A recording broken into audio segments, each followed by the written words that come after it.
Hey everyone, and welcome to this deep dive into Montessori Physical Education. Today, we are exploring an absolutely revolutionary approach to learning, one that completely bridges the gap between the gym and the classroom. Now, if you've ever thought of physical education as just, a place to run off some excess energy or play a quick game of dodgeball, well, prepare to have your perspective completely shifted. We're looking at a methodology here that transforms everyday physical movement into rigorous, hands-on academic exploration. Let's get right into it. To really wrap our heads around the Montessori Physical Education brand, we've got to start with the unique expertise of its founder, Nicholas Lapine. Take a look at this rare combination of credentials. Nicholas holds a Bachelor of Science in Exercise Physiology, but he also holds American Montessori Society credentials. And he spent a decade as an upper elementary classroom teacher. This cross-disciplinary background is what makes him the definitive authority behind this integrative curriculum. He doesn't just understand the deep science of the human body. He intimately understands how a Montessori classroom actually operates day to day. So here is how we're going to map out our journey today. We'll start with a quick welcome to Montessori PE, then dive into the science of integrated learning, compare extracurricular versus co-curricular PE, break down the Montessori PE game recipe, look at context, culture, and sportsmanship, and finally, we'll wrap up with the proven academic and physical outcomes. Okay, let's kick things off with Section 1. Welcome to Montessori PE, where we are totally redefining the gym class. The absolute hallmark of the Montessori physical education curriculum is how seamlessly it integrates with what's happening in the academic classroom. Just like a great classroom teacher will follow the child, this PE curriculum literally follows the classroom, matching the academic content week by week to create this beautifully cohesive learning environment. And there's a famous quote from Dr. Maria Montessori that gets right to the heart of this philosophy. She said, "The hands are the instruments of man's intelligence. What the hand does, the mind remembers." It's so true, right? By manipulating physical objects with our hands, we essentially kickstart the process of imagining and constructing really complex concepts in our minds. Movement isn't just some separate break from learning, it's the actual catalyst for it. And that brings us to an absolutely crucial point, this concept of the concrete to abstract bridge. Think about it. In a traditional Montessori classroom, students use physical manipulatives to understand really abstract math or language concepts, while the gym is actually the perfect space for this. In Montessori physical education, concrete sports materials, I'm talking balls, cones, nets, they act as physical manipulatives. They aren't just your standard sports equipment anymore. They actually symbolize abstract academic ideas. They live right in that magical space between 100% concrete and 100% abstract, acting as a bridge to help students physically leap over that chasm of understanding. Moving right along to Section 2, the science of integrated learning, or how we're boosting the brain through movement. Now, to be clear, we aren't just talking about burning calories here, as great as that is. We're talking about actively supercharging the brain through movement. A fascinating recent study published in the NBJ Science of Learning really highlights the profound advantages of this approach. The researchers found that holistic, experience-dependent activities, exactly like the ones used in Montessori physical education, build stronger, far more stable neural connections than siloed traditional schooling. It literally enhances brain network stability, it improves attention control, and it significantly develops our motor learning systems and executive functioning. And if you're not familiar, executive functioning is essentially the mental skills we use to manage time, focus our attention, and multitask. Basically, when you weave physical movement and academic concepts together, the brain absolutely thrives. Which brings us to Section 3, extracurricular versus co-curricular PE, bridging the gym and the classroom. So, there's a bit of a systemic problem in modern education right now. Far too often, physical education is treated as an expendable block of time, mostly just meant to tire kids out so they can sit still later on. But we really need to anchor the Montessori physical education philosophy by looking at a stark contrast here.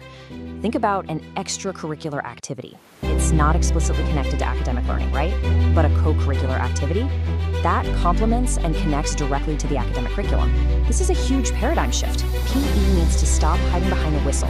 It's an essential, rigorous, co-curricular subject that literally extends the classroom environment straight onto the gym floor. Let's dive into Section 4, the Montessori PE game recipe. This is how to build an integrated game. We've talked a lot about the why so far, so let's get into the how, the actionable mechanics of the brain that anyone can apply to build a truly integrated game. It's kind of like a recipe, and here is the exact step-by-step breakdown.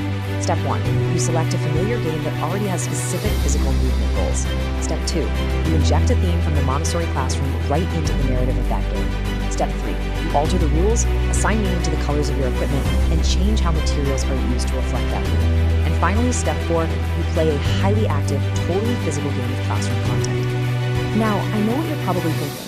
You might be asking yourself, okay, but what does this actually look like in practice? It's one thing to hear a recipe, but it's another entirely to taste the meal, right? So let's take a look at a brilliant, concrete example of this exact recipe in action. Check this out. It's called the photosynthesis game. Imagine you're in the gym. The soccer balls represent carbon, the basketballs represent hydrogen, and the tennis balls are oxygen.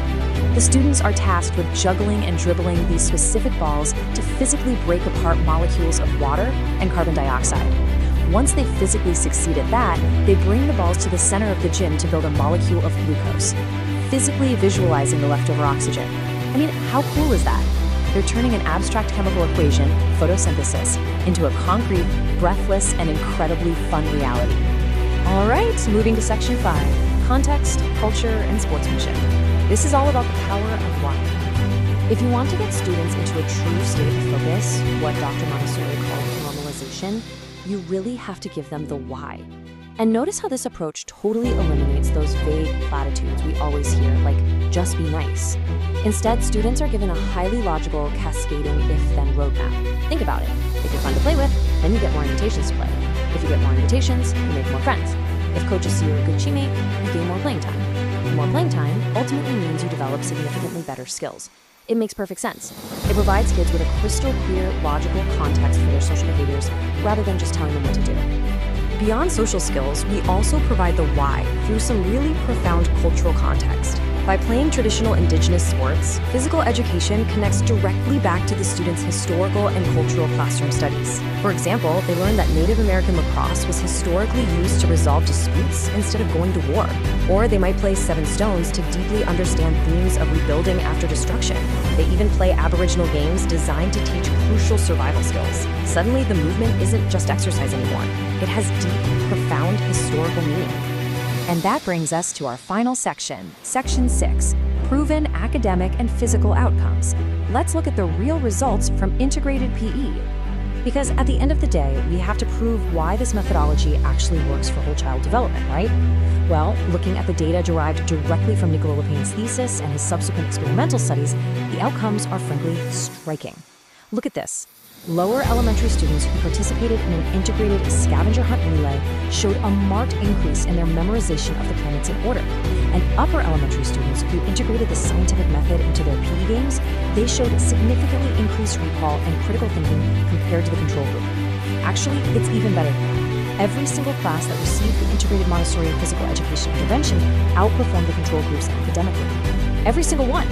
So, what does this actually mean for a school's overall academic time? Let's put this into perspective. If a school integrates PE 5 times a week using this methodology, they are adding a massive 28%. That is over 132 hours of active academic learning time over the school year. And the best part? They are doing this without cutting a single subject from the schedule. It is just an unbelievable optimization of the school day. But you know, perhaps the best evidence comes straight from the students themselves. Just imagine asking a kid what they did in gym class today and hearing them enthusiastically say, "We learned about the cardiovascular system and how blood moves through the heart and the lungs by playing kickball." I mean, that is just awesome. From the student's perspective, the integration is completely seamless. They're out there getting intense physical exercise, but the academic learning is memorable, concrete, and above all, it's incredibly fun.